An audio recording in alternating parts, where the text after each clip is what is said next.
Okay, so we're back. All right, technical difficulties one more time, but like I said, I'm already apologize for not knowing about YouTube, guys. So you guys should see me now, and if you don't have audio, just kind of let me know. I did put something here in my group chat if you guys can't hear me, but okay, so don't know how to see all of that. All right, so like I said, we have SequOYA here. I have her with me on the phone. And I don't know if you guys caught her YouTube channel, which is SequOYA, SequOYA. And we're here discussing questions about polygamy. And SequOYA, you can just kind of introduce yourself and say hi. Greetings, everyone. My name is SequOYA. And I'm here to talk about polygyny. Oh my goodness. Yeah, so we decided to talk about polygyny. I know it's often called polygamy. That's what people tend to recognize it as. But polygamy isn't specifically what it is, but I guess if you hear that term, that it's just a colloquial term, I guess, that we may use so that everyone can understand.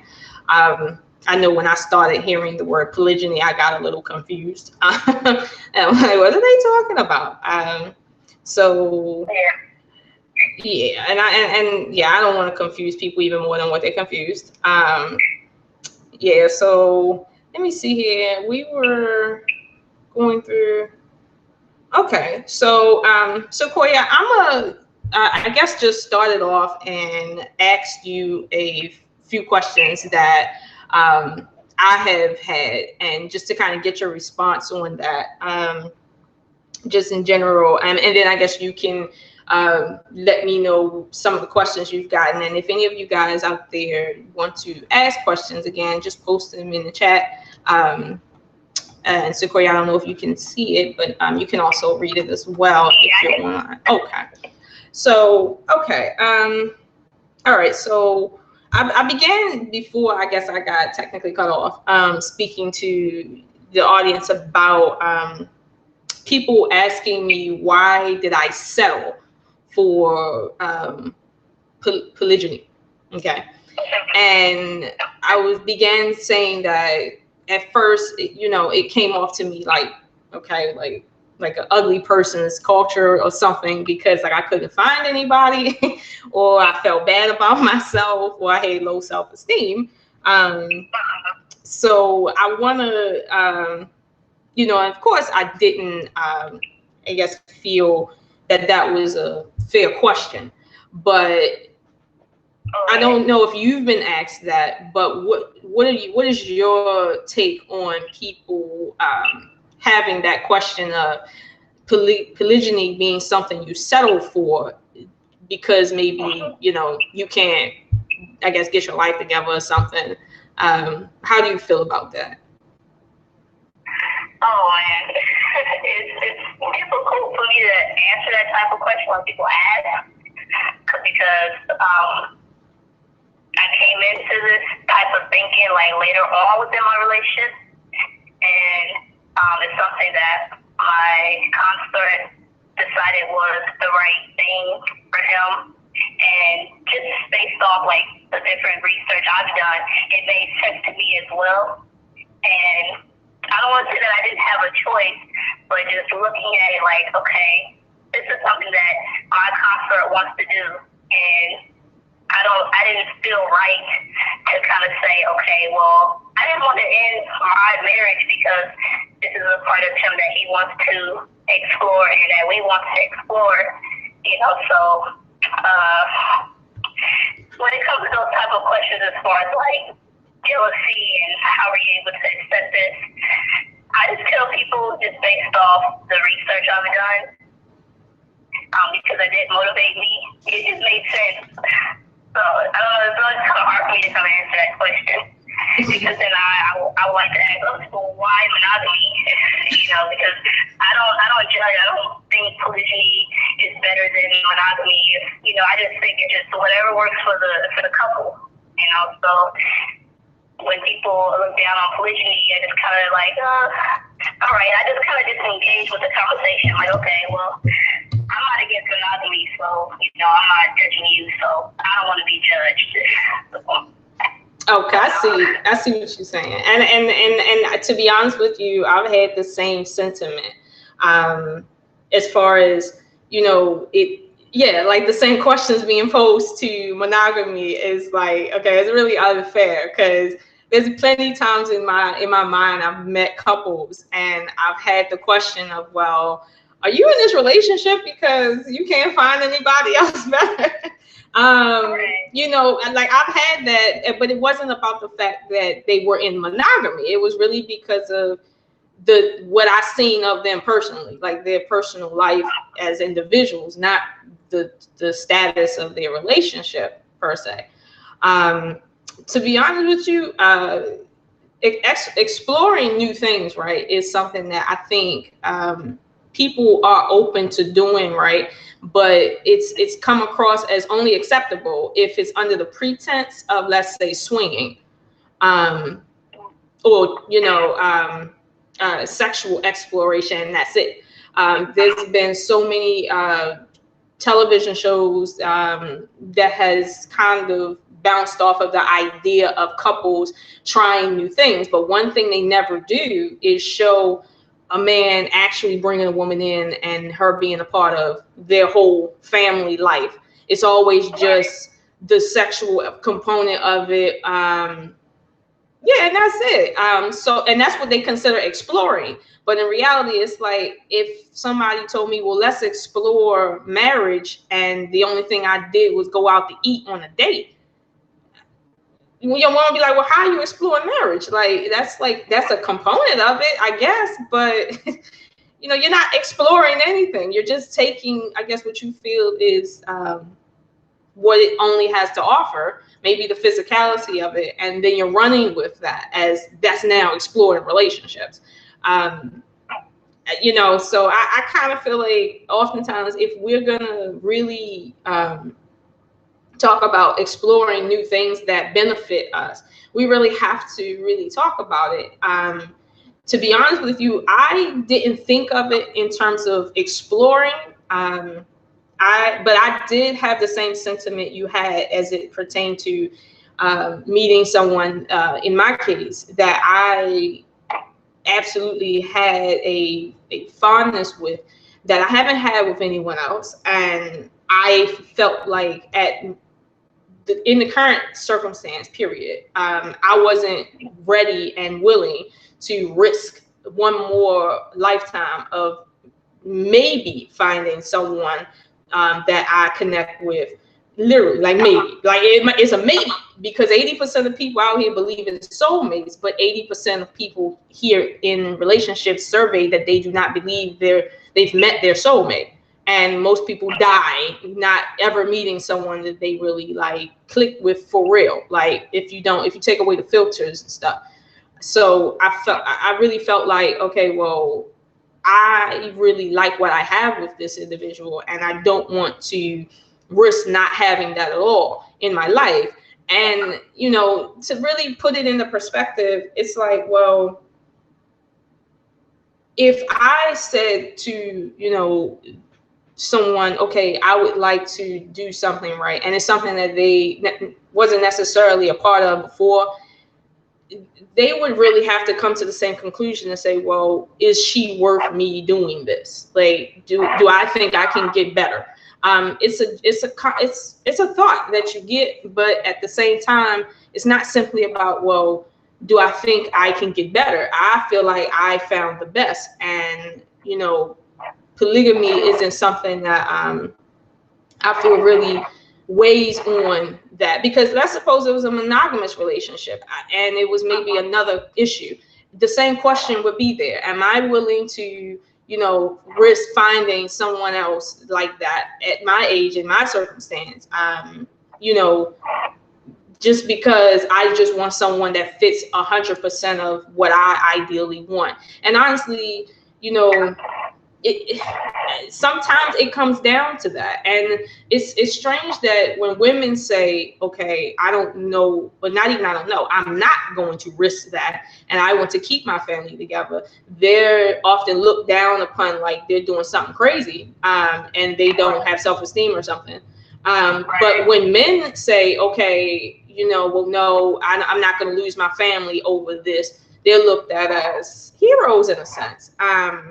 They don't look, they're not, no one says to a man, you have low self-esteem because you stayed with your girl because of this, that, and the third. Like, but if a female does it, she gets the brunt end of that. And I feel like that's so unfair because, family structure is different all over the globe. And, given that it's not a popular family structure here in the West, that doesn't negate the fact that it's very popular all over the world. So, I just so happen to be in a place in which, exploring that and having that sentiment that, when you meet the right guy, the idea of polygamy really shouldn't tell you, okay, well, no, because at the end of the day, I mean, would you rather be with the wrong monogamous guy? I mean, I'm just saying, and it's not to say that the guy for everybody is a polygamist. So I do have to reiterate that here, but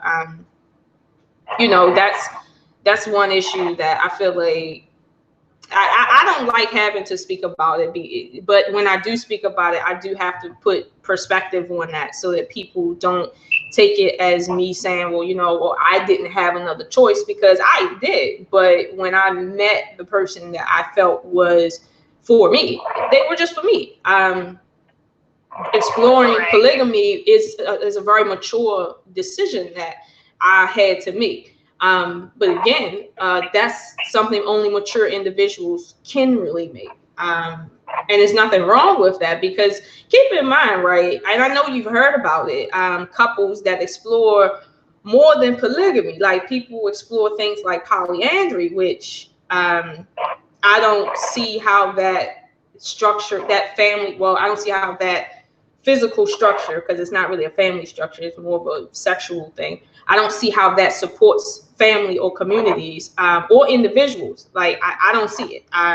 I've researched it before today, and I just see it as being maybe something people explore because of their sexual urges, not because of their communal circumstances or their personal desires. It's like most women don't desire to just be ran through by a bunch of men. Like, even if they do let that happen, they don't desire it. Like, it's just something that happens. But, keeping to, the mature aspect of it from, someone asking me, well, why do I prefer that? Like, I'll be honest with you, I prefer it for different reasons. But, the main reason when it comes to, settling, is really that I'm not settling. I'm actually choosing up something that most people are not ready for. And I'm not saying that I was completely ready for it, but it is a decision I made that I wanted to make because it was best for me at the time. I was in a space in which I could do it. Now, years ago, I wasn't. And I'm sure you can attest that maybe 5 years ago, it wasn't maybe your disposition to be in this way. And that's another question too that I've received. People ask me, how did you go from being somebody who was not, let's say, looking to date in a pluralist person that practice a plural relationship to where you're at now? And I can't necessarily say, well, I had this great story that took me from A to Z that landed me here. I can't even say that. I can just really say, I'm matured out in terms of realizing the reality of people, in terms of the nature of men, which we spoke about a couple days ago, the nature of women, the nature of relationships. I don't really have a backstory to how I came here. It was just a realization that I made in general about people, based on what I've seen of people, in terms of who people I've dated, the general public, other cultures versus this culture, how we came up, and the fact that polygyny was very much a thing up until maybe, I want to say, 70 years ago, and then society kind of changed a bit. But yeah, so I mean, do you have a specific story or like an event that may have like changed your perspective about this? Something you may have like went through or seen that kind of put things into better perspective from, let's say, a time when you wasn't, let's say, in a predisposition to deal with polygamy? Well, I didn't know anything about polygamy or what it was, or the different forms of polygamy at all. Like before, I would like to say like from 2 years, maybe 3 years ago, I should say. I didn't know anything about it, and so I didn't know of any situations of people in it or anything like that. I'll say I was doing like a lot of research on many different topics, and it started from researching like the food and what I was eating, to the health industry, to the dentist industry. Mm-hmm. It was different things I was doing. I was looking the first thing I was looking into was Illuminati, that type of thing. That was the first thing, and then I just looked into religion, and I just went down the list, and then I came across polygamy lab. So when I came across it, I was like, it was very easy for me to accept, like, all right, they didn't got us with everything else. It only makes sense that, the relationships are off, especially since they're so damaged, and we have so many broken families. When I heard about polygamy, I'm like, oh, it all makes sense. No wonder why this part of relationships was hidden from people in the Western world. It was easy for me to accept. I'm like, okay, well, this is like the last piece of the puzzle for me. Because before that, the last piece of the puzzle I thought was just learning about culture, and then learning about polygamy. I was like, oh, okay. So it was very easy for me to just based up on lies. We've been told already, but I haven't experienced any type of physical experience with other people or who engaged in it. So it was just only really just based off the knowledge that I was learning, and so it was easy for me to accept. It just makes sense. Like a lot of men, they cheat or whatnot. So I was like, okay, well, it kind of makes sense to me for men to want multiple women, and I just felt like it was unfair to deny men of something that is so natural and innate, in them. Based off this messed up culture here in the Western world, men are more prone to variety, then it's like, it made sense to me, and so I didn't want to be like, okay, since I'm separating myself from Western culture, like with my family, we don't value the mores here, or the values here in America, so it was easy for me to accept polygamy, and I forgot my train of thought. I love my train of thought. In terms of your research and acceptance. So we don't value Western culture, so it was very easy for me to accept polygamy. And also, because I don't accept Western culture, I didn't want to deny or to be like a roadblock in my consort's, life experience. It's like I'm trying to become less attached to him because he is his own person. He came here to live his own life experience. And for me to put terms and regulation, it's like, no, I don't want you to do this, I don't want you to do that. That's not in my right, Mm-hmm. So, I see. And it's interesting that you say that, and I guess I'll get to another specific question, but I wanted to hit on what you said about taking away the issue of cheating, and I'll say this, right. You can look at statistics and see that cheating plays a big role in why relationships don't work here in the West and the East, but more so out here. And I would say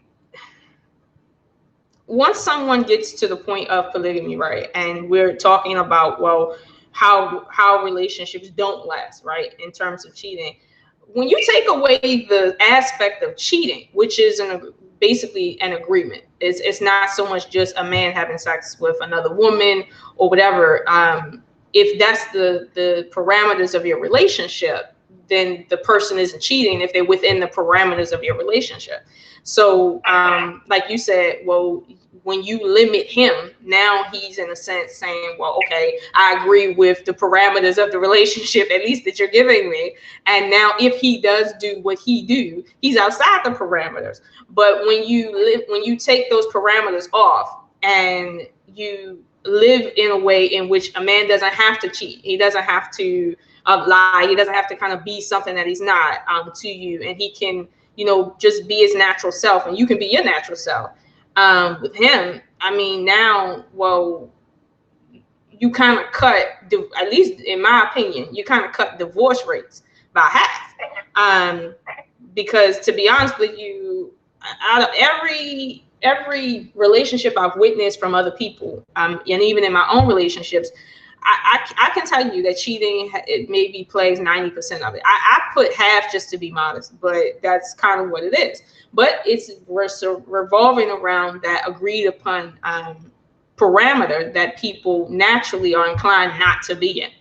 So, you know, I find that to be very interesting from the perspective of keeping a relationship together. When you look at, well, what causes relationships to end, which is people lying, cheating, you know, sleazing around. If you remove that, right, now what reasons do you have for people to not sustain relationships in the community? It gets real slim after that.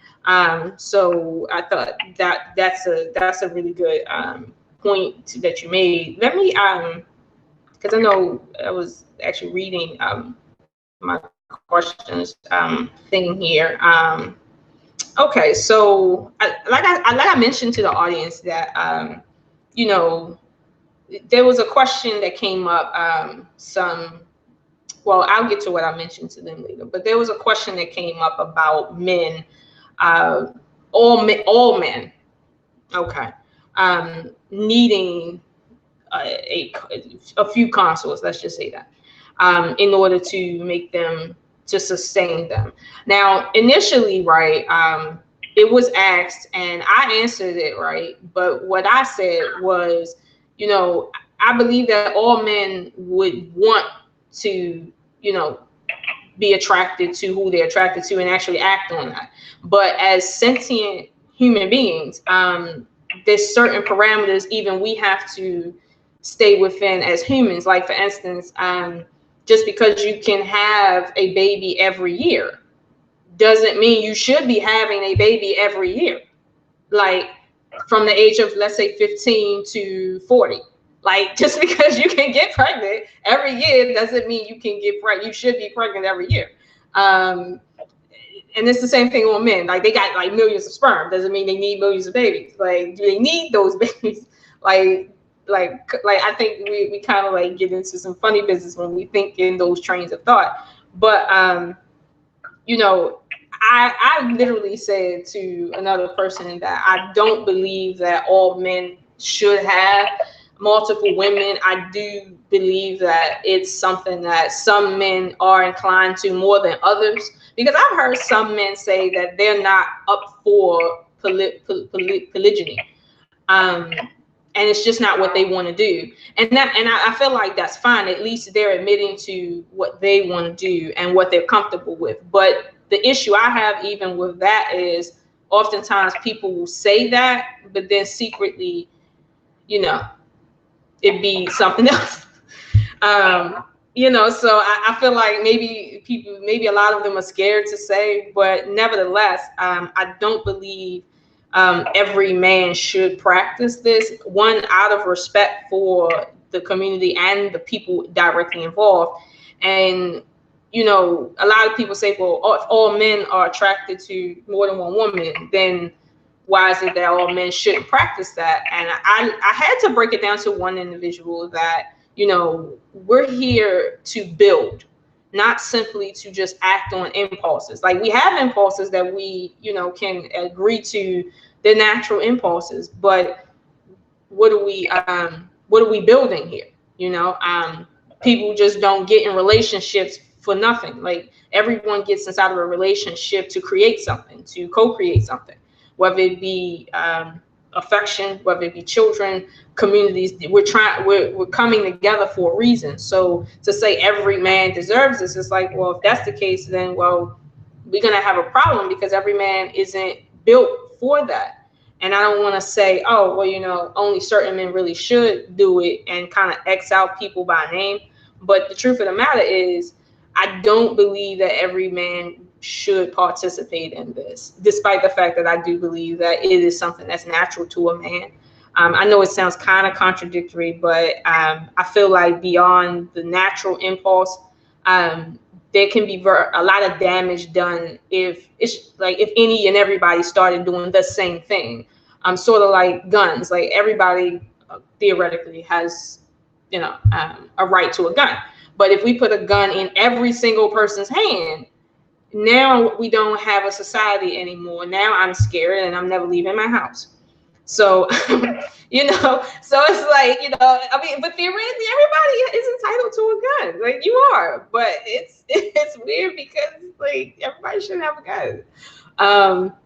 What are your thoughts on that? Do you feel that, you know, if a man does have these impulses to it, is that the defining factor for him to be polygamous, or, let's say, engage in that culture, simply because of those impulses that he may have? It's kind of hard for me to really say, because I feel kind of funny, like, speaking for men saying what they should or should not do, because I really don't know if they should or shouldn't be doing it, you know. But I just, if they have the inkling to do it, then maybe I mean, explore if it's something that they want to do and how they will go about doing it.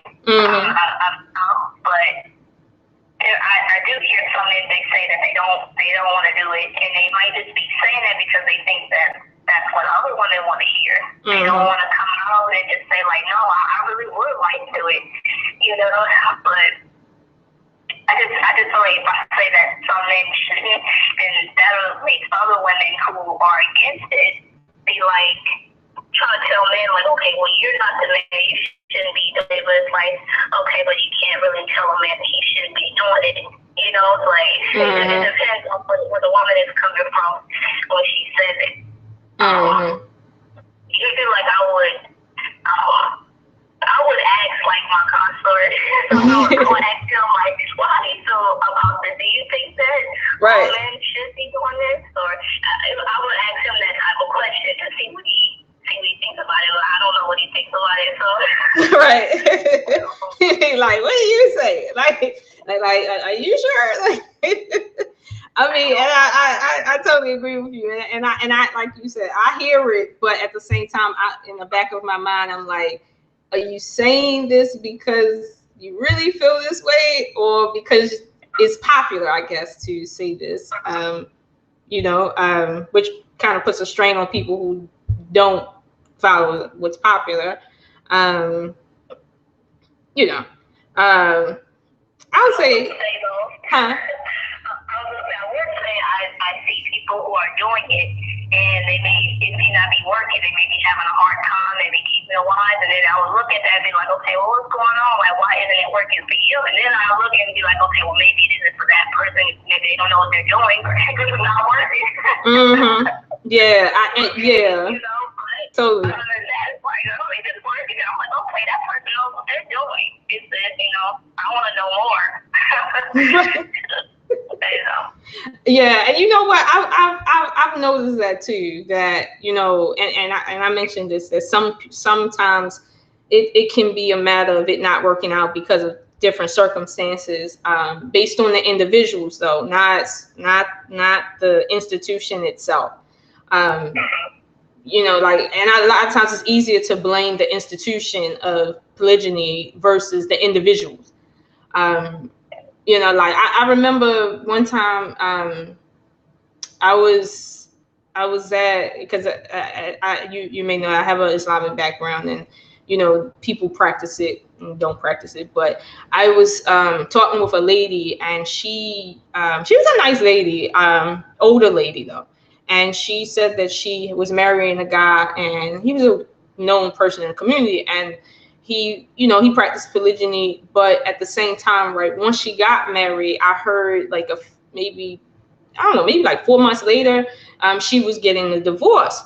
And I mean, I felt like, well, wait a minute, like, you're such a great person. Like, what's going on? And at first, my first reaction was, well, I mean, is this a good thing? Because like at that time, I hadn't really seen any stable polygynous relationships.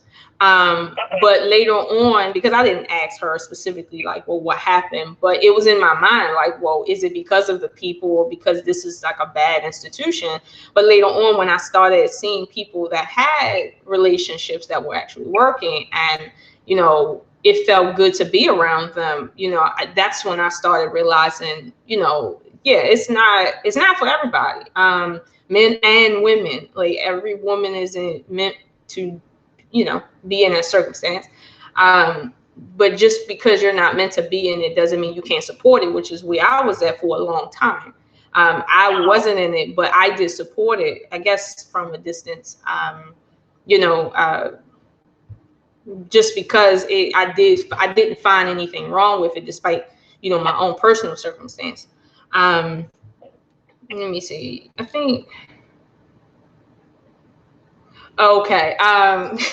This is one question. Then I'm gonna let you kind of ask me some questions that I got right. I was asked, right, by a female. She said, isn't it better that you have him all to yourself? Like, literally, like, she just said that. Like, and I laughed at first, because I'm like, okay, I feel like I'm talking about my father right now, and my little sister coming into my life, being born. Like, don't you want your parents? I say yourself. But I was laughing. I didn't mean to laugh and like make too light of it, but I had to. But to be honest with you, like, when she asked me that, right, I had to kind of collect myself, because again, I was laughing. But I expressed to her that I don't have that sense of to myself, like all to myself. Like, I don't really know what that really feels like in terms of like all to myself, because when you really look at it, nobody's really to us. Like, you share your husband with everybody in a sense when it comes to his time, when it comes to his resources. He ain't only spending his money directly on you. You splitting your time with him and his family, your children. Everything is in a sense shared. So I don't really see him as being like an object of mine that I have to share. Like, you see what I'm saying? And to me, it was very childish to even try to think in that way, to give her a realistic opinion, because even when my children do it, well, at least when they were young, I had to check them. Like, and they were children. So you would think, okay, it's okay for children to feel this way. But even when they did it, it was a problem. You know, feeling like someone is just theirs to themselves, that for them to share with someone else. And although I do understand that, you know, when people are talking about their emotions, it can get sticky. I'll give people that. It can get very sticky. But one thing that I don't feel people really explore is that a lot of the things we feel in our relationships are things we've been taught to feel, and they're very unnatural. And people don't talk about the unnatural feelings that we've been cultivated to have in our relationships. So like this thing, like feeling like he is mine to not share. You know, like it's so really unnatural for an adult to do it.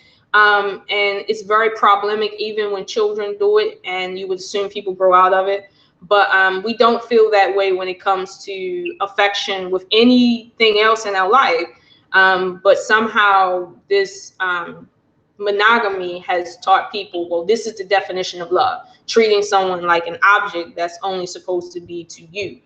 I found that very problematic in the grander scheme of things.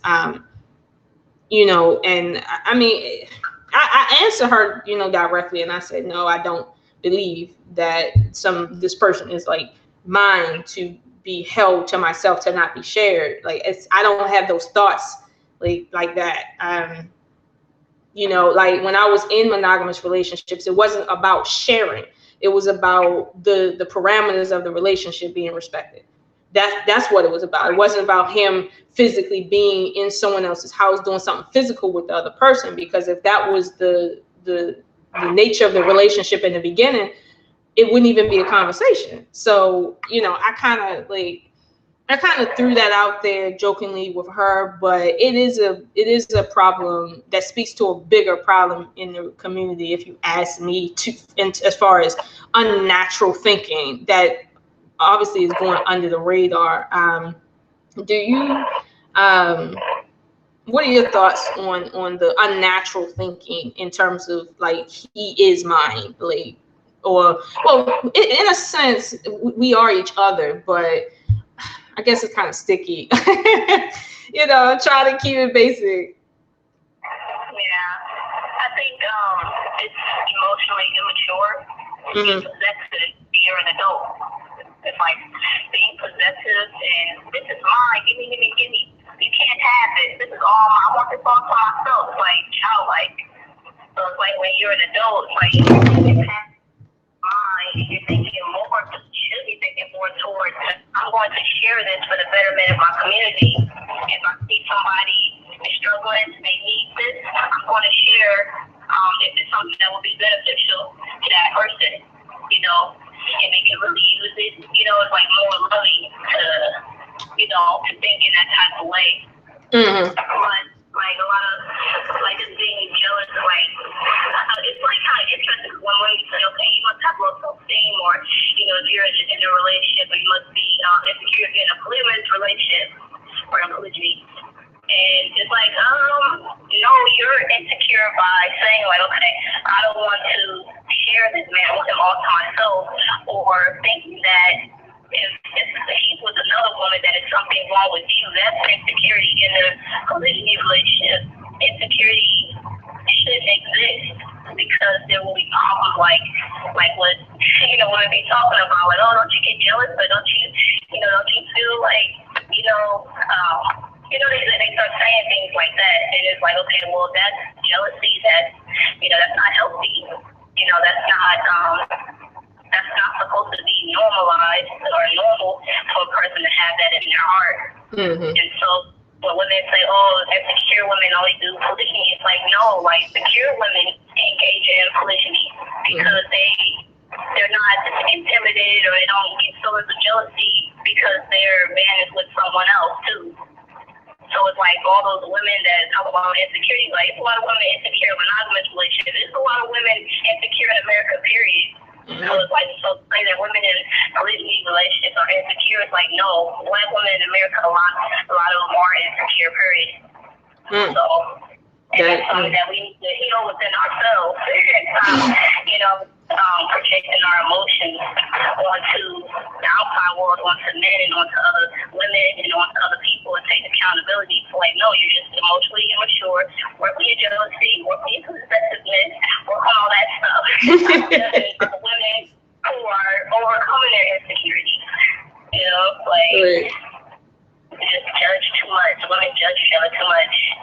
Oh my goodness! I think you said it best. There's a lot of insecurity and self-esteem issues going on in the world, and it has nothing to do with polygamy or polygyny. You know, just in general. But you know, it's funny. It's funny that you said that because, you know, yeah, a lot of times it's backwards, like inside thinking, like. But again, there's so much else that's backwards. Like it's not even a surprise that this is backwards too. Like, you know, just period. But you know, but and see that's the thing. When I know that, I try to be forthcoming when it comes to knowing that I'm talking to people that have that thinking, you know. So it's gonna take some time for them to get away from it. So I don't automatically feel like you know, people have to see and understand, because I know that they won't see and understand, at least not right now. I mean, at all. Like, you know, it's gonna take a few. Honestly, I think it's gonna take about another 100 years before this gets normal. But you know, like our ancestors, you know, they did what they had to do for us, so we pick up the torch, I guess, and carry it on. Yeah, that's it's interesting that you said about maturity, emotional maturity. But you know what? I was afraid that I would be one of those girls that, or one of those women that would, I guess, get emotional. Like I didn't know how I would really feel. I felt like, yeah, like I'm gonna probably mess this up. Like that's what I felt like about myself. And because I hadn't, like, I knew that I had these tentacles from Western culture, in which you know, I'm like, well, I've been taught to feel this way. This is the only way I know how to respond. Like at least you know, physiologically, this is how I respond. But then when I started kind of checking myself, as you said, like really going through my own emotions and asking myself real questions, like, why do I feel this way? I remember one time, you know, something that happened, and I felt myself for the first time, like it was the first time it happened, but I felt myself slipping, like emotionally. And you know, when I felt myself slipping, you know, inside my mind, like I'm having a conversation and I'm saying, I'm observing how I feel in the moment, and I'm like, okay, so what's making you feel this way? And I really couldn't give myself no answer. It was really weird, and I just kind of walked away from it, like internally. And like now I don't even have a second thought after I kind of fixed that within myself. But because I fixed it, I know that it's possible for other people to just simply ask themselves legitimate questions about why they're feeling what they're feeling. And then if you can come to a point in which you say, I really don't have a reason to feel this way, and maybe I should just stop and like get on, then you know, you could explore more things. But until then, you can't. You know, I'll say, yeah, I'll just say you just can't. It's impossible, and no one can do it for you. So that's a self-evaluation that must happen from the individual, as they say, from the ground up. I know you had like some questions that was interesting. You know, like that you got asked. What are some that you get asked that, and how do you answer them? One of the questions was like, how do I deal with jealousy? And I think I touched on it, but I'm not sure. Do you want me to go more into it, or did I touch on that already? No, you can go more into it if you like. Okay, because I don't want to make it seem like I don't get jealous or I don't have, you know, the same issues that a lot of women have. You know, I'm just, you know, I just understand that it's not normal, and I'm not accepting it as something that should be acceptable. You know, I realize it's a personal, it's an emotional issue that I need to work on and constantly work on and get through. And yeah, so yeah, I've had experiences where I, you know, got jealous, and how I dealt with it, I just dove into my own emotions. I explored where the jealousy was coming from, and it actually didn't have to do with the relationship at all.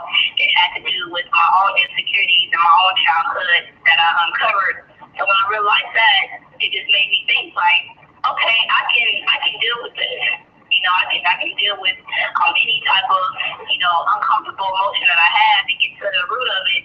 And because it didn't have anything to do with the relationship, I'm like, okay, well, this, you know, problem will be here whether I'm in this relationship or not. So this will be a good way to heal that part of myself and get through that unresolved feeling that I have within myself.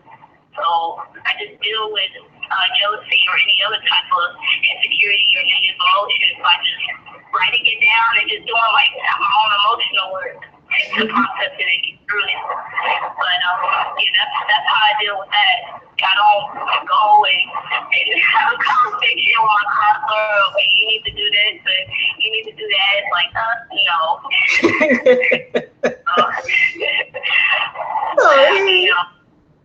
Well, I'll say, right, do you feel that there's a certain level of positive jealousy, or not positive jealousy, but let's say constructive envy that may serve a better purpose than, let's say, just straight up jealousy when it comes to that? Like, is there some form of jealousy or envy that it might be more constructive or positive, in your opinion, as far as like just dealing with the culture? Like, is there a positivity of it? Because I do feel it is, but I want to hear what you have to say first.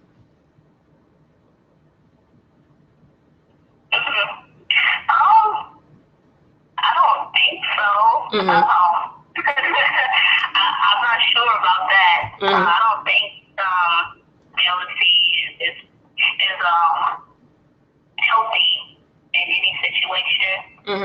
I think it can maybe be a catalyst for like you know, maybe dealing with some insecurities you have and maybe growing in a certain area, and it can turn out to have been some positive because it helps you grow past it, but whatever you're insecure or jealous about. But I can't think of a situation where it will be like healthy or kind of, you know, normal or something. Oh, okay. I'll say, right, I'm trying to keep the word jealousy and envy apart, but in a sense, I kind of, it's hard for me to separate it, but I'm trying to keep it apart. I feel like with any relationship you have, be it with your parents, or not maybe with your parents, but anybody that you have a relationship with, there's a certain level of healthy envy that pushes you towards being better. I was in a circumstance in which I became envious, right? But it wasn't envy in terms of polygamy, you know, and I realized that it was more of a, you know, an internal female thing. And I wanted to do something that I didn't do, and that was on me. And I became jealous, but I'm like, okay, you know, I'm jealous because, you know, I want to be better. And I kind of, in my own opinion, I dropped the ball, and, you know, the other lady didn't drop the ball, but I did. And, you know, naturally there was that jealousy there. So ever since then, I realized that, okay, you know, don't make certain mistakes. Well, I'm not even gonna say mistakes. I'm gonna say just, when I'm personally in that circumstance, I know what I want to do and what I want to be. So, you know, that jealousy kind of, like, I guess, put the fire under me to be better. Because it wasn't like I was like mad at her because she did nothing wrong, but it was a personal thing with me because, you know, females, we have our own issues because we're women. Like, we come with that, but it's like, you know, it's not something really men can speak to. It's not even something that they can really address at all. Like, it's physiologically nothing they can do about the issues women have within themselves to other women. Like, it's just kind of like a no-win situation. But in evaluating, and that was a different evaluation for me than evaluating my emotions, because I was really looking at it from the standpoint of, well, okay, am I jealous because I'm not good? Like, I'm just like I'm just not as good as the other person? Or am I jealous because, you know, I know I can do what I want to do and accomplish what I want to accomplish, but I'm not, and someone else is, and I'm just going through that child thing. Truth of the matter is I was going through that child thing, and I did need to do better. But you know, again, it's a lot of self-reflection. But I honestly believe that it's very few circumstances, but I do believe that if we are envious of one another, I think it should be on positive terms. Like, you know, I envy people that, you know, can get up in front of people without, you know, stumbling over themselves, and they're very well spoken. I am not the most well spoken person I know, but you know, you know, I would like to be, but that may not be my calling. But you know, when other people are, I mean, it's a good trait. So you know, it pushes me when I feel that sense of envy to be better. Now that's the only time I feel like jealousy actually serves a purpose. Other than that, I feel like anyone that is that emotionally immature, right? That they, at least, let me say this, if they allow that jealousy to seep out of their head, that they don't belong in the circumstance. Like, because like we go through things because we're trying to be better, and we're coming from a place in which we just kind of been messed over, like unconsciously. So I get it, but if you would let that seep out your head and not even evaluate it against anything, yeah, you're not, that it's not the circumstance for you. It's not maybe that you're not a good person, but I don't feel that it's a right, you know, circumstance for you to be in. You know, it might not be as positive for you as you may think, despite the fact that everyone speaks about polygamy as this, you know, positive thing for the community, which it is. But it's positive for the community as a whole. But as far as individuals, that can vary, because we are dealing with something that's very subjective, very personal in terms of, you know, jealousy, like why we feel jealous. You know, it's really weird. Let me see. You had another issue people with someone that brought to you as well. Yeah. Let me go back to the question. Yeah, I'm trying to follow them on here.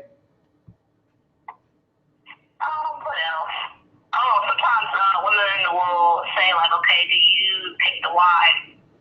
Or they'll say things like, the women should pick the wives. What do you think of that? Should the women pick? Oh my God. Okay. Well, okay. I will be honest. At first, I felt that was a good idea. And the reason I felt it was a good idea at first is because I felt that when women bond, like, things are better. You see what I'm saying? Like, I had a group of friends that I hung out with, and we had a conversation some years ago about polygamy, and we were all tight. And we were saying that if we all had a guy that walked in the restaurant at the moment that had enough money to make us all rich, and he looked at halfway decent, and, you know, we would all marry him, and we would all be good because we all friends, right? But it's like, this is why I felt that the woman picking was a good idea. But then I got put up on some actual information versus my feelings. And it came to me that isn't a good idea. And not because maybe it might not work for an individual, but holistically, right? Women have issues with competition, as you can kind of tell in my jealousy spew. So women oftentimes, for instance, like when you see in Western culture, when they want to explore a third person, right? The woman has to pick, but the reason why she's picking, because she has to exert some form of authority over him because of the circumstance. And then on top of that, when she picks, she never picks a girl that she feels is as pretty as her or prettier. So it's still this issue of let me control the circumstance, and that's not what it's about. So, you know, so if females pick, I'm not going to say they may consciously try to choose down for him, but I don't believe that as humans, we're at a point in which subconsciously we're trying to pick mine or mono. Like I'm consciously and subconsciously picking a woman that's just as pretty as me, if not prettier. Like I know there's like maybe 1 or 2 females that I've heard in my whole lifetime that said that that's what they did. They, when they was looking for a co-wife, they wanted a co-wife that was very pretty. Now mind you, one of those individuals wasn't all the way heterosexual, so that does play into that. But yeah, as women, we're not going to go for a female that's on our level physiologically, because we do deal with internal problems as women. So, you know, no, I don't believe that women at this point, I don't believe that women really should pick. I will say if a woman does introduce another woman in, right, she's not picking for him in a sense. She's allowing another woman into her space for him to kind of get to know if this is something that he wants to bring into his kingdom. Because again, like we're not, a man isn't in our world. You see what I'm saying? Like he doesn't meet us and step into our circumstances in our personal financial status. Like we step into theirs. So, you know, I feel like there's a play of a balance and imbalance there, and it's kind of hard because again, on one hand, you would think it would be better because of the whole sisterhood thing, but there's very few women that can really do that, honestly. And then, you know, then there's the ones that will be dishonest and do that other janky thing. And I've seen it, whereas though a woman did, so a woman I know, she did go out to pick a co-wife, but when she picked the co-wife, she liked the girl, but he felt like the girl was conniving, and like it was a disastrous situation. But she was okay with the girl. She was friends with her. Like, of course, she's gonna pick someone she's okay with, but he wasn't okay with that, which is why, like, when I say a woman, if you find a woman that you feel jives with you and your family life, and you want to bring her into your space, yeah, bring her into your space. And then when he decides, okay, is this something I want? It can ultimately be his decision, because you're okay with it. But if he's not okay with it, then of course you don't want it, because it's not going to be good for you. But if you bring it in for it to be in, regardless of his oversight, I think as you know, in the circle of things, it's just gonna kind of create a gap there, because again, like, just like on some ends, as you know, some men, they pick the wives and bring a whole nother person home that the woman don't even know, never seen before, and all of a sudden they living in the same house. That has been a disaster too. You know, and not because she didn't pick it, but because he didn't properly vet the woman to come into their home and see if how her energy mixes with what they already have going on. Because, like, you know, a woman may be fine with you as an individual, but then when she get around children, it might be something different. I know I've experienced that with women I've met with my family members, in which when we were out, you know, at the restaurants and stuff, talking, everything was fine. I liked the individual, but then when we got into a more personal home space in which there's, you know, family around, there's children, I start noticing this person isn't, like, they're not really good with kids. And that's kind of like a problem, because there's a lot of kids around. So, yeah, this, like, that kind of affected me. And then, you know, as time went on, I realized, okay, this person doesn't do too well in, as far as like social settings, maybe 1 or 2 people, but more than that, is disastrous. And then on top of that, they don't do well with the kids, and the kids, they don't want to be around the family. I mean, it was crazy, but individually they were good. So that to me was like, okay, wow, like, I'm glad we had time to see what was going on. But again, what if that person would have just introduced them into the family and they were permanent? Yeah. You know, so I mean, honestly, I feel like personally, I'm trying to get to a point in which I can do that. What I found recently, right, is in the idea of looking for a co-wife, I feel like the way I view my consort, right? I don't see too many people, forget women, I don't see too many people that I would really bring around him. So it's like, so I got a real situation on my hands here. And I would like to be the type of woman that can go out there and be able to pick a co-wife, bring her in to our space and have him assess the situation. But at the same time, I don't want to be the crazy person that does that crazy thing and whatnot. So I'm kind of leery about that, but I'm only leery about it because I know where I'm at emotionally. Maybe psychologically and spiritually, I know where I'm at. And I know for me to be doing that kind of picking, I'm not the right person to be doing that kind of picking like that. Like to say, okay, let me bring this whole person in. Like if I see someone that I'm like, okay, yeah, I really believe in that. I mean, I can bring it to him. Of course, there's no problem. But, just, me like doing stuff like I gotta really like his oversight is very much the bottom line to everything going. Like I could really think something's really good, right? And then I run it past him and it's like, okay, yeah, I should have thought about that. Like I get that all the time. So I don't want to be that person that be like, man, I should have never did that. But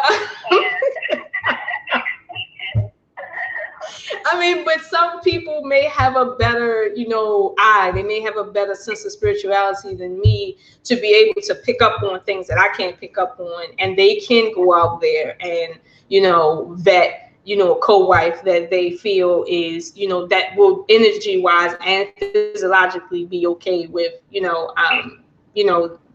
their consort. Because I seen a couple on YouTube that did that. She had actually went out and literally picked a co-wife, brought her in, and that was it, right? And it just so happened that her husband, like, he really loved it. Like, and they literally are happily ever after right now, making lots of YouTube videos. So it can work, but it's like, for me, like, yeah, I'm careful with that. I trust his decisions, but as maybe I get older in this, my decisions will be a bit more trustworthy. So. Yeah, the reason why I asked that question, I think it can work as well.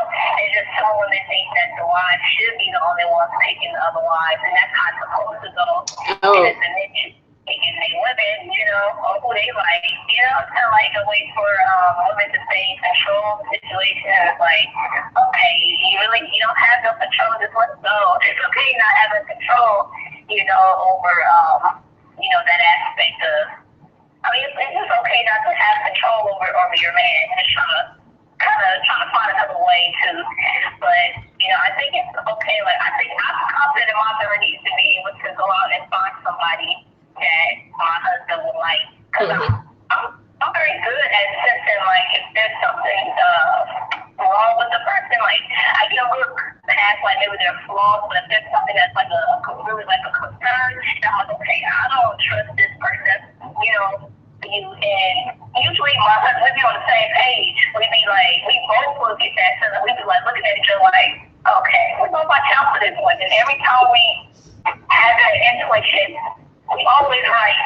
We always right. So like now it's like we're learning to we're gonna trust what we see and what we feel. Right. And he knows, because he'll know it, and then he'll be like, what, but I'm gonna see. I'm gonna let see what happens.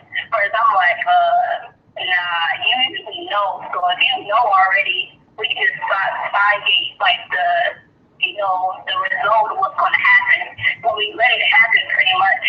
So it's I'm pretty good at knowing like picking good people, but I really just kind of he's free to pick whoever he wants pretty much, and he's gonna do it. And I just wanted to say that because there's some women that think that they're supposed to be picking the otherwise, and it's just kind of like, okay, well, if your consort, your man is the head of the family, he is allowed to do whatever he wants. If he say he wants to pick the women, he don't want you to pick women, maybe because you're not good at picking people, or because he wants to do it, period. You know, something he wants to do. I think, you know, women have to be okay with their men making decisions like that without them. And stop feeling like they have to be involved in the process, you know. But some women will take that as, okay, the man is being controlled, and that means that you're not allowed to make any decision. They'll take it down that route. But like, no, it's not that, because my constant, you know, he loves me, so if I'm with somebody that loves me, they're gonna want the best for me. He wants freedom just as much as I love freedom. So you wouldn't try to suppress me or try to suppress, my happiness, or try to woman really bad like that. It's like, no, if you pick somebody that loves you, then why would you have to worry about being controlled or stuff like that? Or if you are being controlled, you should being controlled by the leader in the house. So I'm probably going to get a lot on that one, but I don't care. I probably don't need to say it, Right. Well, but you know what? It's that's another issue too. Control over him, and being involved in every process. Like again, it's a cultural thing. Like we've been told, okay, yeah, in a relationship, you have to be involved in every decision in terms of the other half. But a lot of people don't know how to really let go, and as they say, let go and let God. A lot of people don't know how to do that. So they live in that space. But honestly, right, I get it why it's hard to do that when that's all you know. But at the same time, like you said, if you're with someone that really is looking out for your best interest and not simply, as people would like to believe, just some sexual escapade, you have to trust that they're not trying to bring anyone around you that isn't beneficial to you or to that circle. Because again, oftentimes there's children involved, there's other people involved, and nobody wants anyone to get hurt. So and that happens a lot. Like people get hurt emotionally in polygamous relationships are not based on the man. It's like a woman comes in and you get to know her, and there's bonds that's being made between her, your children, her children, everybody, whatever. And then, something happens. It's like, that's hard. That's still a tear. It's a family tear. So, and I mean, I trust that men know better what type of woman they want to bring in. Now, if you're with a guy, for instance, that he might not be mature, as an individual. I mean, it really speaks to why you're with him. But even in his immaturity, right, whatever he's doing because he feels that's right at the moment. So if you're with him, you're gonna have to trust that. You're gonna have to trust the process because you chose this man. A lot of times. And I had to really think about this too. When you choose a man, right, in a sense, what you're saying is you trust his judgment just by the very act of saying I'm with you. Like you're inadvertently saying that. So, I mean, I feel like if you're with him, then you're with him because he's worth being with. Other than that, what else is there? It's basically a bunch of, hogwash, if you ask me, to be with a man and then feel like, well, you don't trust his judgment on being a man. It's like, well, why are you with him? I mean, did you think about that? And like I said, I don't criticize people too much because I know it's a process. It was a process for me. Like as much as I thought that I could handle being mature and letting a man lead and stuff like that, I had ways that was what, and even still today, and he he knows. I'm still working through it, but I can admit that it's something I'm working through, and I want to work through it because I wouldn't want, you know, my consort to be basically taking my decision making as a woman over womanly things away from me. Like, that feels horrible. And I don't know if you've ever like been in a circumstance in which like a guy, you know, that you're with takes away, you know, that womanly thing from you, that those decisions that only women can really make, that women can really even be involved in, and he takes that away from you. That feels horrible. I've been in that circumstance maybe twice vividly that I remember, and I don't like it. Like, it's deploring, and I don't like that. And if I'm causing that to be the case on someone else's part, of course I have to check myself on that. Yeah, you know, it's yeah. You know, I mean, truth be told, I mean, if we're gonna really talk about, you know, letting go, then we really have to talk about letting go. But it's like, when you let go, then what? I guess that's the question. You know, when you say, well, you know, I don't have to, you know, always be in charge. I don't always have to have a say or even a last say. I trust whatever he's doing. It's like, then what? What are you doing when he's doing that? And a lot of times we sit back and we wait, you know.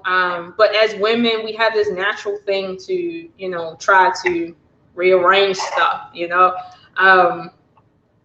But again, it's mixed with unnatural thinking from a cultural standpoint. So we can't really even talk about, well, how we really naturally are when we're dealing with stuff. Like, it's like, I can't talk about the health of your heart when you are dealing with cancer cells everywhere in your body. I'm just saying, like, that's like, it's like, why are we talking about this? Like, we can talk about it once you're healthy enough to do that. But, you know, this is why, like, I don't fault people for not knowing, because we're working through a lot. And a lot of people that I've heard talk about polygamy, they said, well, I've heard this question. They've said, well, how do you talk a woman into polygamy? Like, and I'm like, well, how do you talk a woman into polygamy? Like, I don't know, but that's interesting. Like, how does that happen? Like, you know, what's the premise? You know, how are we gonna get this done?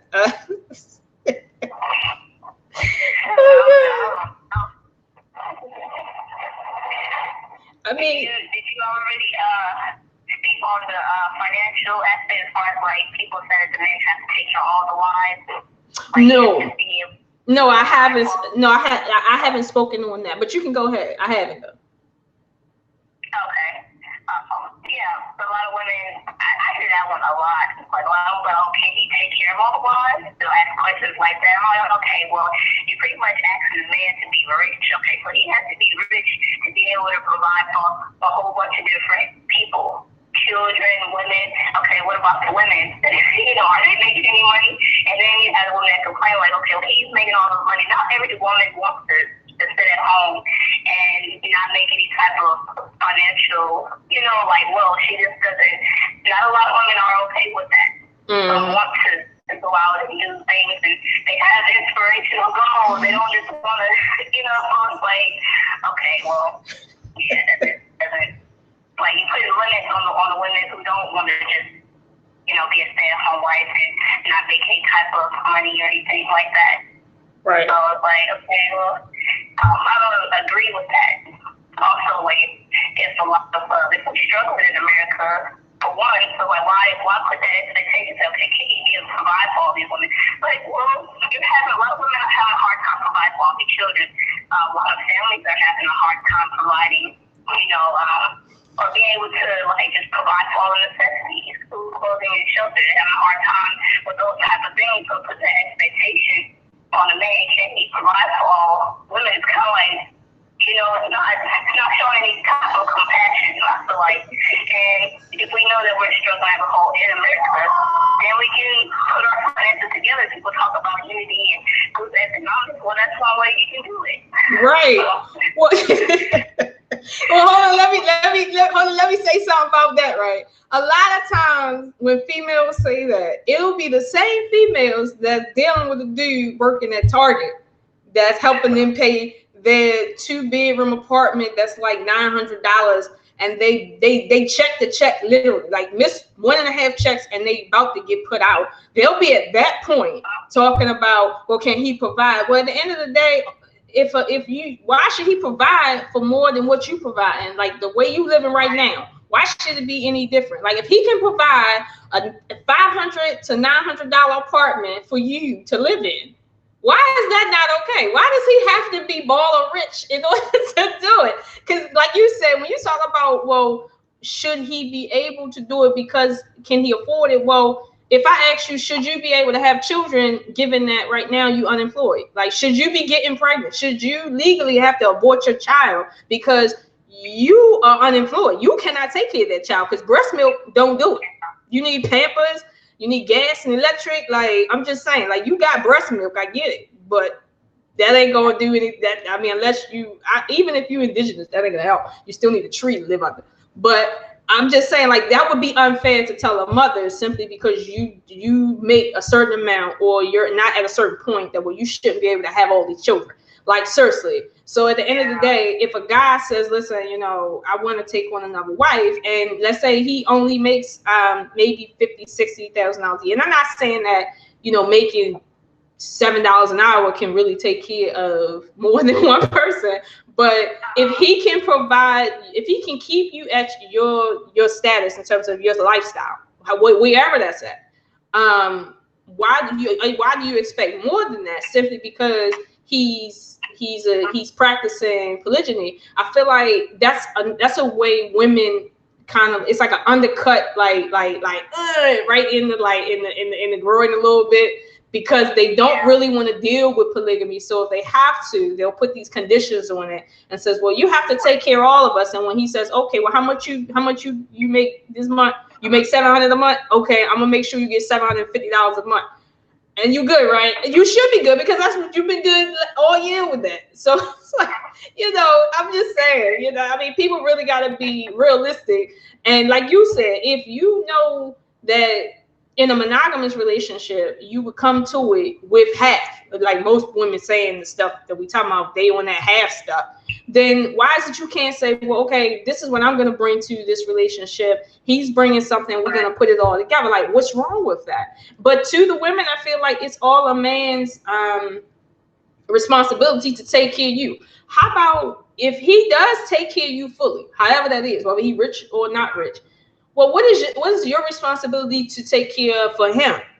Like, he's taking care of all of your bills. So now what is your responsibility to take care of? When you tell a woman it's your responsibility to make sure he don't have to want for nothing when he come home, all of a sudden you the slave.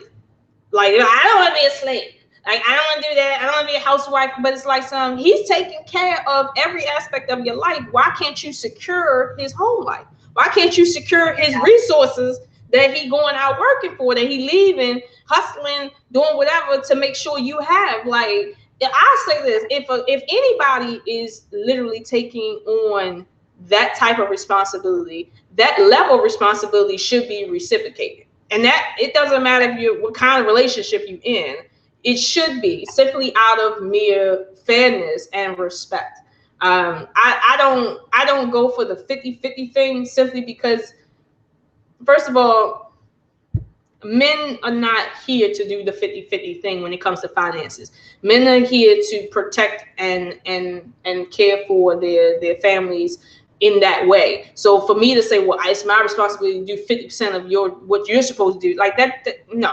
If we have an agreement that, okay, this is what we do from a business standpoint, then that's different. But I don't expect, you know, my consort to come home and do dishes at all. Like, I don't expect that. Like, especially if he's been working, and even if he hasn't been working, it's like, well, home life is my domain. So it's like, why is it that he has to come home and do dishes? Some women have said, well, if he make dishes, then he should do them. And I kind of feel like, okay, I give you that. If he make dishes, he should know them. So if you make gas and electric, you should pay it, and don't look for him to pay more than 50%. It don't matter if you lose your job. You better come up with your half.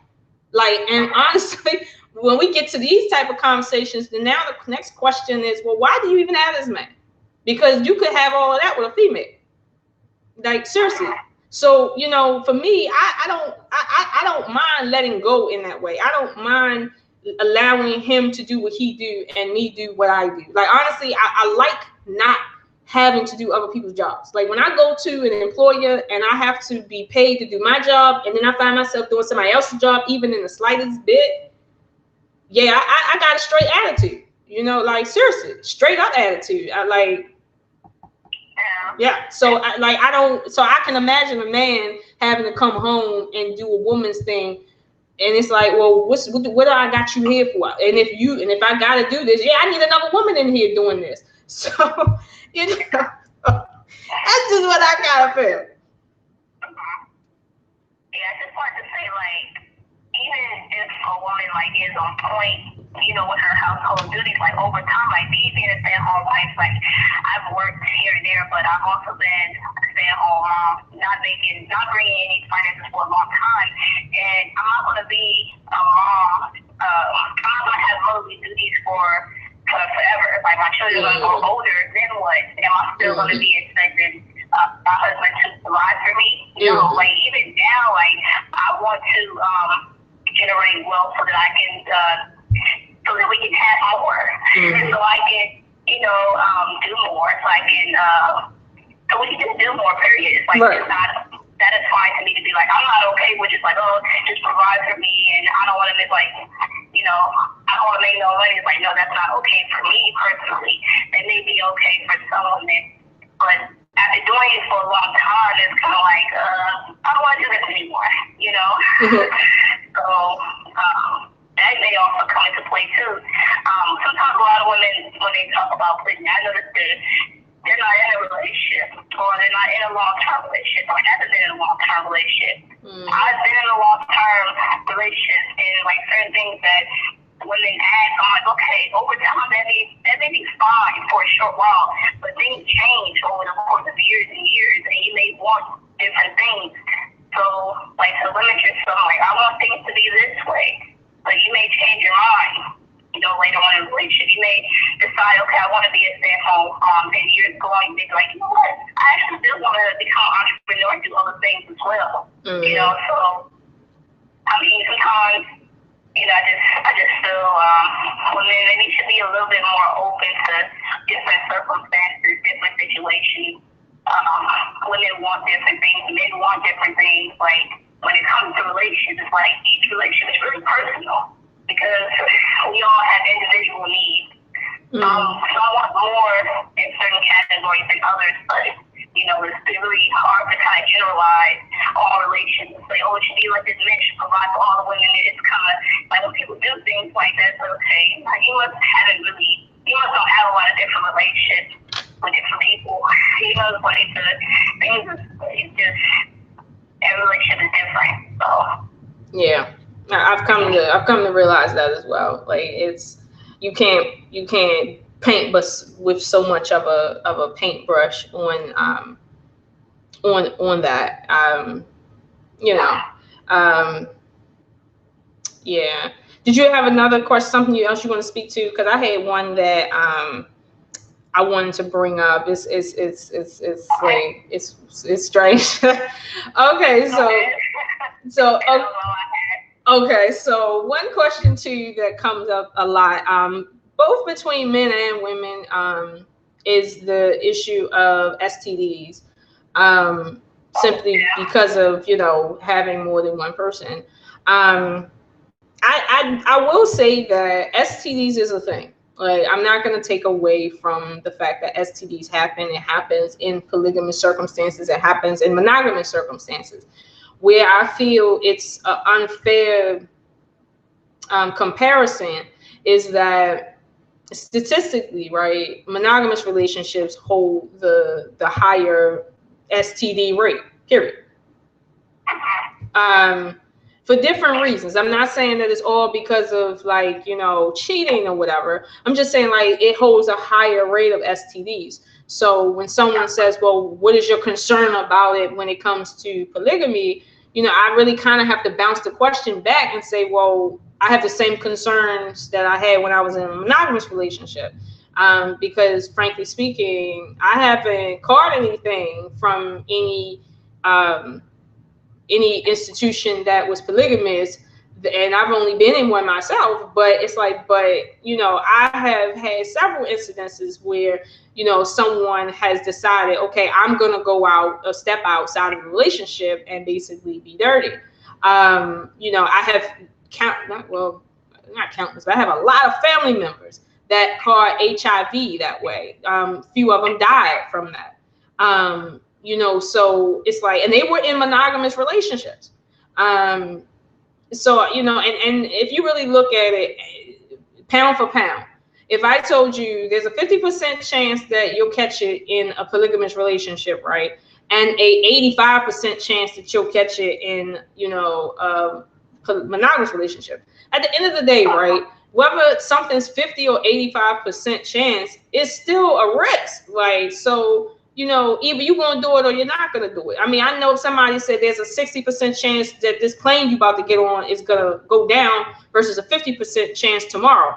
I'm not getting on that plane at all. How about that? Because I don't care about 50 versus 60. Like, it's going down, like, seriously. So, like, I'm not getting in that. So at the end of the day, I'm not afraid of the circumstance because life happens. But I'll say inside of a polygamous relationship that I feel it has an edge over monogamous relationships is that polygamous relationships aren't necessarily, because it does happen, but it's not necessarily riddled with the issue of cheating. So, you know, it's like men aren't stupid. They don't want to just catch diseases. So it's like, you know, that's not what they go out there to do. And they know that they are the ones that are interacting with multiple people. It ain't women that they with, at least in relationships I'm speaking about right here. So they're the front line people that are at risk for whatever. So it's like at the end of the day, it's the loyalty factor and the honesty factor is still the same. But it's even less of an issue there because there's a more open relationship between people, in my opinion, in a polygamous circumstance than in a monogamous circumstance. Because oftentimes you have people that are they are polygamous in monogamous circumstances in which the risk of catching something is simply higher than what we could really put it at, because there's this secrecy going on that is causing them to want to go out secretly and do stuff, versus if there was no secrets and it was something that was more responsible that, you know, the individuals were engaging in, there wouldn't be an issue of, well, let me get out here and do this, you know, and try to hide the fact that I did it and stuff. And then stuff coming up and they talking about, oh, I used the condom, but then it you know, like that doesn't, these conversations wouldn't be had. But it's like, again, you know, people don't see it that way until they're put in that circumstance.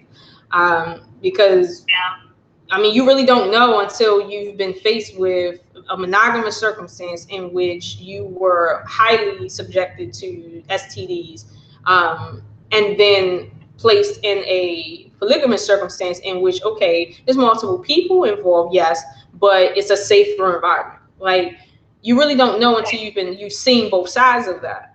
So, you know, but if you are going to take it, I guess, an opinion from somebody like myself, because people ask, well, what about STD? Aren't you afraid of catching an STD? And what about this? I mean, let's just be honest about it. Like, the facts and is on the ground. So, you know, you know, I mean, I get it. It's a thing. Some people catch it, but I'm not. I'm not concerned with that. So, you know, it's. I've spoken about catching things that in an earlier video I did. It was just an issue that someone brought up that was like really stupid. But again, it's unfair criticism towards polygamy versus monogamy in essence. Yeah. And keep in mind too, right, that and this isn't a question that I've received, but it's something that I've thought about going forward. Um, when you have a monogamous relationship, right, that has that, let's say, it needs to stay fresh, right? Because our relationships have to stay fresh. Oftentimes, what I find is people saying that they mimic polygamous relationships, right, to keep their relationship healthy or fresh. One lady said that she pretends to be different women to keep and satisfy her man. I found that very interesting. Like, she even said she put on a wig. She acts different. They do different things. And because she said we need to feel like we're involved with different people so that we won't get bored with one another.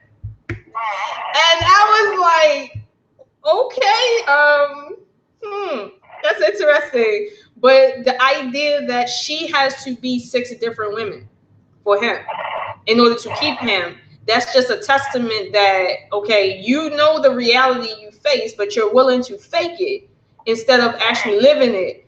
You gonna go out there and be 6 different people. Like I ain't knocking a hustle, but I'm not about to be more than maybe, look, 6, that's too much. I'm sorry, even the role play, that's too much. She said she just do it so he won't feel like he's just with one woman. And I just found that that was a lot to take in, because I had never heard of that. I knew people did role playing, but when she said literally, I do this so that he won't go to other women, I'm like, so basically you're trying to hold him hostage to his own nature. Like, it's kind of weird, I don't know. It's a lot going on nowadays, but I'm glad more people are talking about it. Yeah, definitely more people talking about it. Yeah, and let me ask: Can you see the comments? Are there any comments there? Because I did tell, I think I put inside this chat that if they wanted to comment, they can. Do you see any? Yeah, I can see a comment. Let's see. We have Brother Tyrone. He said, "Can we clone about 1 million views, love and content?"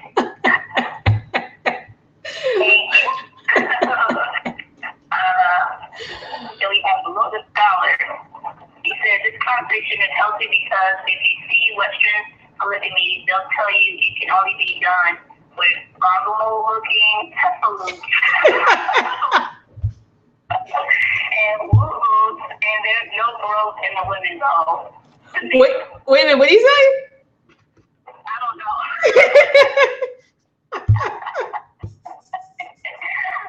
Oh, okay.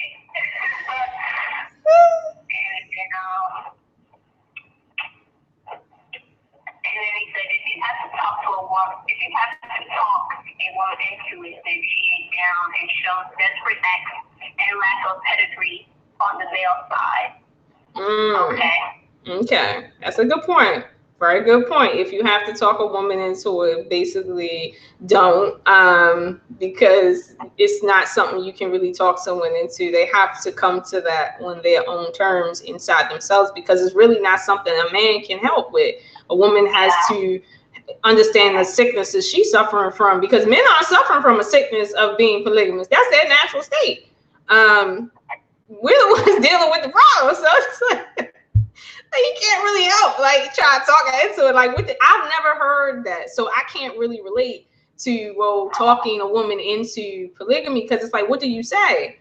I mean, you can ask, well, are you open to it? And then of course she's gonna say no. But then it's like, well, how do you, like, do you tell her, like, what angle do you choose to, like, talk to her about it? Do you say, well, it's good for the community? Why should she care about the community? Like, seriously, like, that's her man. Like, for me, there's starving children in the world, but guess what children I'm concerned with? So it's like, I don't know how you come to a woman and really talk her into it. I know, okay, I'll say this. Growing up, what I've seen is, a man just being a man to a woman. and he was a man to many women. He took care of many women. In terms of the first man in my life, which is my father. He didn't ask women to be down with nothing. It's like, you know, he come through, he taking care of things. So he's like, it's just not, he don't have those kind of conversations. And if he do, it's really just kind of like a passive thing where he's just kind of like letting a lady know. Cause like, I remember growing up, and I'll say, you know, I was about 12 years old when I realized who was a consort and who was my actual blood relative. And, you know, I joke with my dad about that all the time because I'm like, I was 12, 13 years old, daddy. Like, that's too old. Like, seriously. And I only came to realize that because I started to notice things like my grandmother never mentioned, you know, these women as her children. Like, and then like I seen like certain things like when we would go to the house, you know, I just noticed things. And, you know, I mean, it I came to learn what it was, but I felt like I was way too old for that. But I don't know, like my dad never did convincing, and he's always told me like he's not gonna talk a woman into being a woman because he just don't got time. Now mind you, he an old man, he got time, but he ain't gonna do it regardless. So it's like, you know, it doesn't really matter.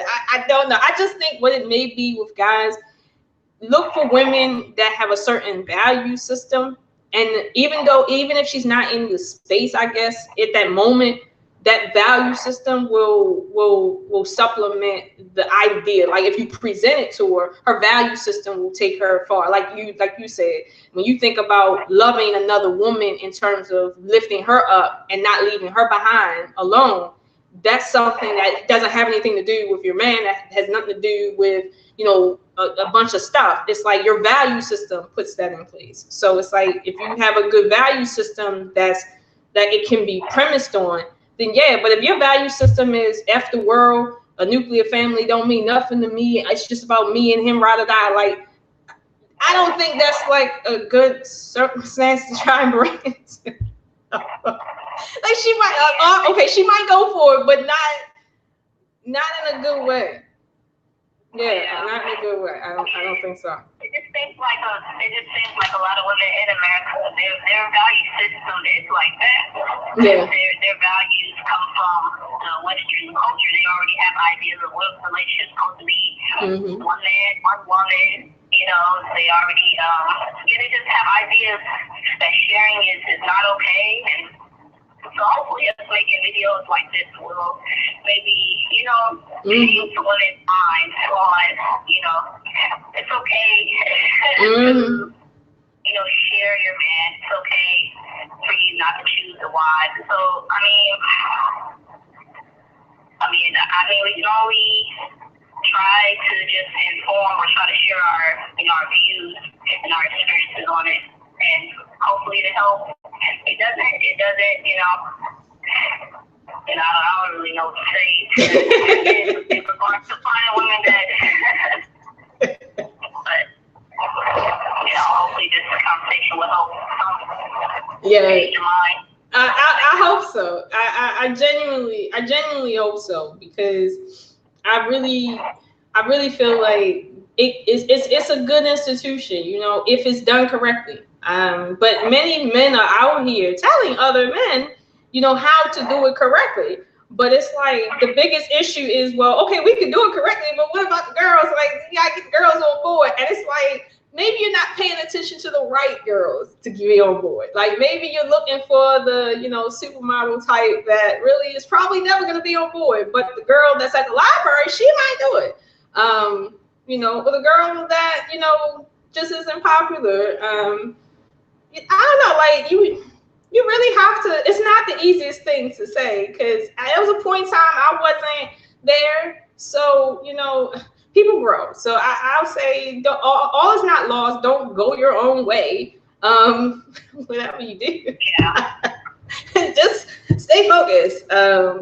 Just stay focused. That's the best thing I can say. But here's the thing: don't just focus on polygamy, because it's like a lot of people say. I've heard like we need to really focus on just good relationships. Period. Like, yeah, just good relationships. Like, we need to build economies around marriages, or that's not marriages like legal marriages, but committed relationships that are committed to each other and their families. Like, now I will say we are getting better at that, despite some of the rhetoric I've heard about the Black community. We're getting better at that. I'm starting to see a little bit of an uptick of some positivity all over the country. So I'm proud of whatever success that we have, even if it's a little bit. But I'm starting to see it. Media is starting to help that, even though there is some negativity going on in terms of like people going outside of the race, in terms of people not wanting to deal with women at all, or men at all. So even some of the stuff people were saying about colorism, just the whole nine. I get that, but I am seeing that there's a deeper appreciation around group economics now than, let's say, 7 years ago. Just because of, and honestly, I credit, Trump. I'm sorry. I feel like he's the best thing that ever happened to Black people, because now women are like, listen, if I don't have, the only other thing that's going to help me is my partner. And if he don't have, that means we can build. Like, period. So, I mean, like I said to my consort, like, if all HE double hockey sticks goes down, it's going to be a lot of what going on. Okay. It's like, ain't nobody about to be out here starving. Like, chicks, they talk that stuff now, but it's like, let everything get cut. Like, let it all get cut. Like, it's gonna go down. And yeah, I put my bid in, so I'm okay. So I'm not worried, but I think we'd be okay. But yeah, as long as we keep on having these conversations and showing positive images to people, I think that would be a good idea. Like, yeah, with the online stuff, just showing people that the life is actually something that can be done and it can be beneficial. Because keep in mind, like, a lot of women would come up in their status if they were open to polygamy for men that were, let's say, of a wealthier status. Like, instead of a wealthy man having one wife, if he had 4 wives, that's 4 families of wealth now versus 1. So, I mean, it has its benefits. And some people are not in it because of wealth. Some people are just in it because it's just their culture, period. I've seen it. I have seen a man, I was watching a documentary where he married 2 of his daughters to, and I said this before, but he married 2 of his daughters to a guy, and they were, a family. And he explained why he did that. And at first I was grossed out about it. But then after hearing his story, I was like, wow, like, that's a very interesting perspective in terms of, in their culture, the women tend to fight, to be like, I'm in my corner, she in her corner, and we battling over his time and resources and stuff like that. Yeah, the ratchetness was going on. But he said that when he married his daughters to one man, he said basically his daughters will fight for each other more than they will fight for the man. So they both want to stay with that man, and because they want to protect their own interests as sisters. So all of their children, they have vested interest in each other and each other's children. So they're not likely to want to go against each other in a plural circumstance. I found that to be a very interesting perspective, because, out here in the West, having relations with like people you're related to is really taboo. But over there, of course, at least with cousins, it's not. But this was sisters, like full-blooded sisters. I don't even know if it was twins, but it was full-blooded sisters. So it was very interesting, because he even said, I'm an old man and I want my daughters to have something in life. And if one of them struggling in a polygamous relationship and she gets put out and the other one can't help, then they both gonna be out on the street. And if I'm dead, how am I gonna help them? So, he was really elderly though. So I was like, oh, okay, I see what you're saying. And I mean, not everybody's gonna agree, but I mean, because I wouldn't personally do it, but I understood why he did it. That's their culture, and I respect that. But again, he didn't talk nobody into that. I know that was fun.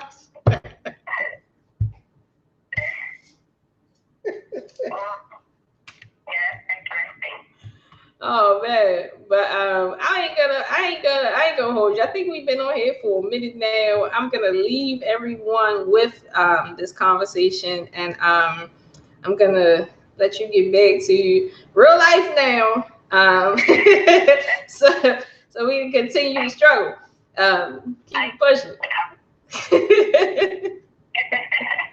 Well, I will be in contact with you, SequOYA, and we'll talk. And we may do this again, and probably, kind of tackle some other issues as well. Because as you know, people watch the video, give their take and stuff, and we'll be able to assess it. Now, honestly, whoever leaves a comment, that's your comment. I'm not directly responding to it, but if I see a bunch of comments that are around, let's say, the same thing, then that may be a point of conversation to kind of like bring up maybe in a later video. But I hope everybody kind of like gets something out of it. But like the video, subscribe and share, and definitely visit SequOYA's page. And I will probably leave a link to her page in this video as soon as it gets up, and I finish learning the technology. But we will get this going. And you guys have a blessed one. I appreciate your time listening. And SequOYA, you can speak if you want to say something. I just want to say thanks for having me, and peace and love. Any questions anybody have, just leave your comments below. I'll be posting the video on my channel as well. All right, so definitely go over there and check that out. All right, you guys. Peace. Peace.